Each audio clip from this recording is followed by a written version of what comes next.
안녕하셨습니까? 행복한 인생 이막 알베르토입니다. 이혼하면 배우자와 나눠야 하는 국민연금, 이런 국민연금이 상속된다는 사실을 알고 계셨나요? 오늘은 국민연금공단에서 절대로 알려주지 않는 국민연금의 4가지 함정에 대해 아주 쉽게 설명해 드리겠습니다.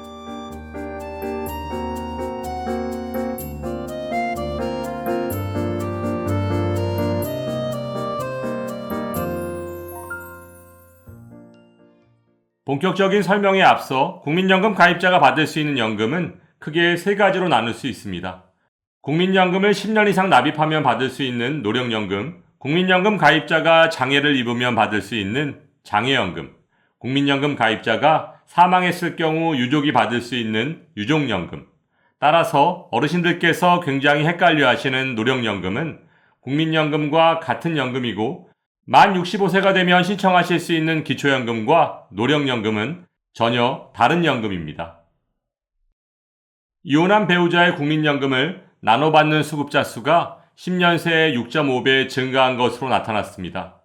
분할연금 제도는 자녀를 키우고 집안일을 하느라 국민연금에 가입하지 못했어도 혼인기간 정신적, 물리적으로 기여한 점을 인정해 일정 수준의 노후소득을 보장하려는 취지로 1999년 처음 도입되었는데요.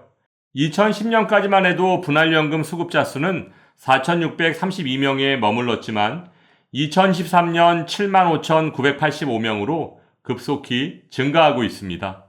하지만 분할연금의 월평균 수령액은 월 24만 7,482원에 불과했고 최고액은 월 198만 4,690원이었습니다. 2024년 현재 분할연금을 청구하기 위해서는 이혼한 배우자와 국민연금 가입기간에 혼인을 5년 이상 유지했어야 하고, 분할연금 신청자 본인은 물론 이혼한 배우자가 모두 노령연금, 즉 국민연금을 받을 나이에 도달해야 하는데요.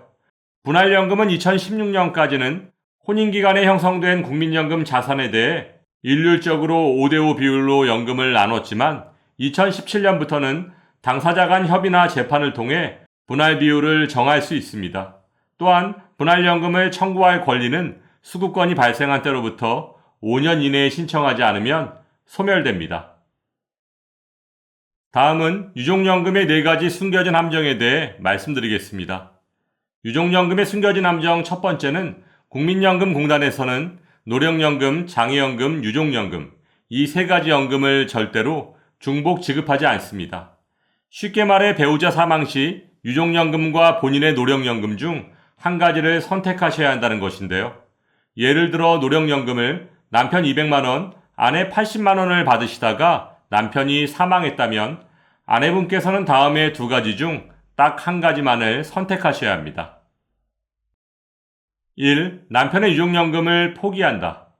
남편의 유족연금은 200만원의 60%에 해당하는 120만원이고 아내의 노령연금은 80만원인데 남편의 유족연금을 포기하면 그래도 남편 유족연금의 30%에 해당하는 36만원을 추가로 받으실 수 있습니다. 그러면 총 116만원을 받게 되겠죠. 2. 아내의 노령연금을 포기한다. 아내의 노령연금 80만원을 포기하고 남편의 유족연금 120만원을 선택하면 120만원을 받으실 수 있습니다. 그렇다면 아내분께서는 어느 쪽을 선택하셔야 될까요? 당연히 본인의 노령연금 80만원을 포기하고 남편의 유족연금 120만원을 선택하셔야겠죠.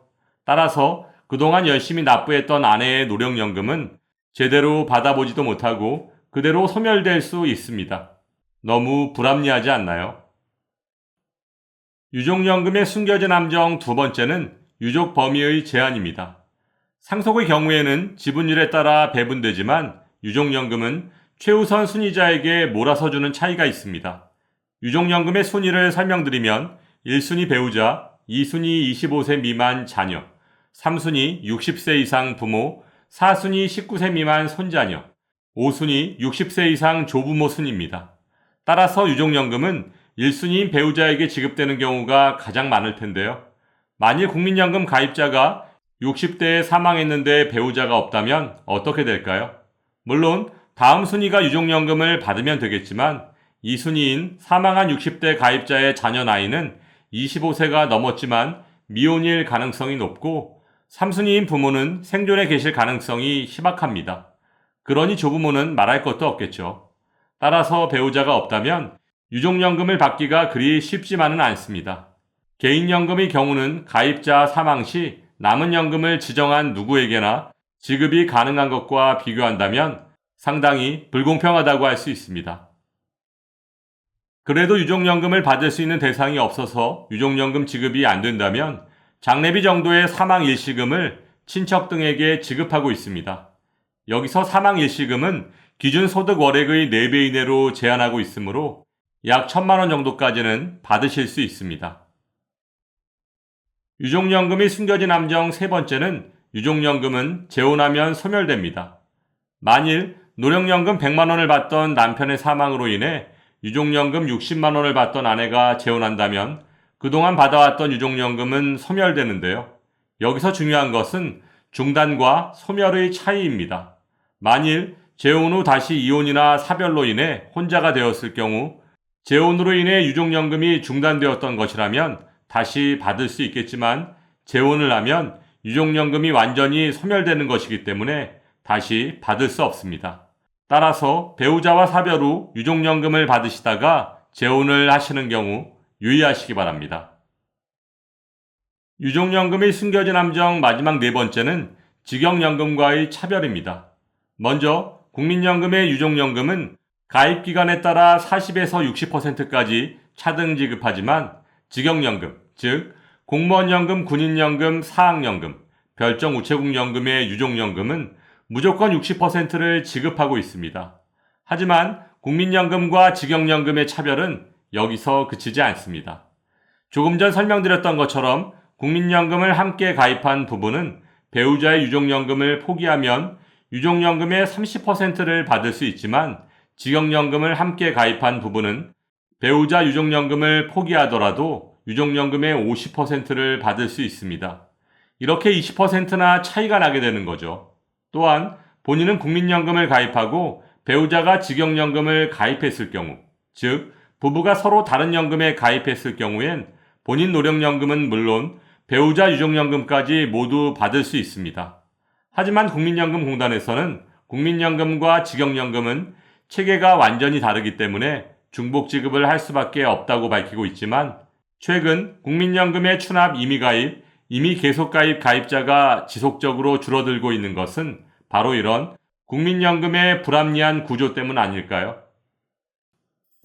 오늘 설명드린 것처럼 국민연금공단에서는 추납, 임의가입, 연기연금 등을 홍보할 때 국민연금 월 급여액이 높아짐으로써 발생할 수 있는 분할연금, 유족연금에 대한 문제점들을 절대로 미리 알려주지 않습니다.